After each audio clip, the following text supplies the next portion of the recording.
చుట్టుపక్కల పరిసరాలను శుభ్రంగా ఉంచుకోవడం అత్యవసరమన్నారు తెలంగాణ మంత్రి కోమటిరెడ్డి వెంకటరెడ్డి.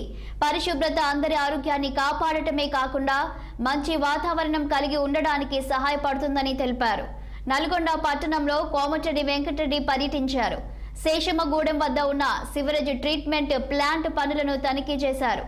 నెలలోపు ఎస్టీపీ పనులు పూర్తి చేయాలని అధికారులను మంత్రి ఆదేశించారు. పట్టణంలో సుమారు 80% ఇండ్లు 20 ఏళ్ల కిందట సివరేజ్ ట్రీట్మెంట్ అనుసంధానించబడ్డాయన్న కోమటిరెడ్డి 2014లో 38 కోట్ల వ్యయంతో ఎస్టీపీ మంజూరైనప్పటికీ నేటికి పూర్తి కాకపోవడం బాధాకరమన్నారు. వెంకటేశ్వర కాలనీ, రాఘవేంద్ర కాలనీలో ఎస్టీపీ కనెక్షన్లు ఉన్నాయని తెలిపారు. సివరేజ్ ట్రీట్మెంట్ ప్లాంట్ పూర్తితో పాటు చుట్టూ గార్డెన్ ఏర్పాటు చేయాలని సూచించారు కోమటిరెడ్డి. అదేవిధంగా రాష్ట్ర ప్రజలు ఇబ్బందులు పడే పని తాము ఎప్పటికీ చేయమని హామీ ఇచ్చారు మంత్రి Komatireddy Venkatreddy. Nalgonda NG college ground తో పాటు ఉన్న డ్రైనేజ్, ఆ కాలేజ్ లోపల డ్రైనేజ్, దాని మీద అక్కడ ఒక ఓపెన్ జిమ్ ఉండే, అదంతా కూడా స్పాయిల్ అయింది. అక్కడ కూడా ప్రదీప్ ఫౌండేషన్ తో కొత్త జిమ్ ఏర్పాటు చేసి ఒక పర్మనెంట్ రూమ్ వేస్తున్నాం అక్కడ.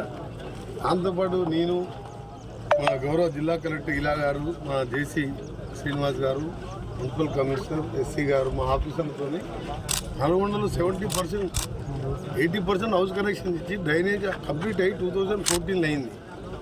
ఈ ట్రీట్మెంట్ ప్లాంట్ కోసం అప్పుడు గవర్నర్ ఉండే నరసింహన్ గారు ఉన్నప్పుడు నేను పోయి గవర్నర్ గారు కలిసి అప్పుడు ఆ జీవో ఇచ్చి 38 కూడా శాంక్షన్ చేసి ఇప్పటికీ కంప్లీట్ కావడం చాలా బాధాకరం. ఇప్పుడు ఆ టౌన్లో వెంకటేశ్వర కాలనీ మొదలు పెడితే పద్మావతి కాలనీ, రాఘవేంద్ర కాలనీ అన్నీ కూడా దాదాపు 70% of the town STP house connections ఇచ్చినాం, అందించినాం. కానీ ఈ ట్రీట్మెంట్ ప్లాంట్ లేక ఇబ్బంది పడుతుంది. ప్రజలందరికీ కూడా నా రిక్వెస్ట్ ఏంటంటే, మీరు ఇన్ని రోజులు భరించారు, ఒక 1 మంత్లో మా జిల్లా కలెక్టర్ గారు అలాగే ఈ కంపెనీ వాళ్ళు కూడా చెప్పినారు 25 డేస్లో కంప్లీట్ చేద్దామని. తప్పకుండా దీన్ని కంప్లీట్ చేయడమే కాదు, ఇక్కడ చుట్టూ కూడా గార్డెనింగ్ కానీ, ఇప్పుడు మేము కూర్చున్న ప్రాంతంలో ప్రజలు సాయంత్రం వచ్చే విధంగా మంచి టెక్నాలజీతో డ్రైనేజ్ అనేది ఓపెన్ డ్రైనేజ్ ఎవరు కూడా ఎవరైనా రావచ్చు ఇక్కడికి. ఆ విధంగా దాన్ని అన్నీ కూడా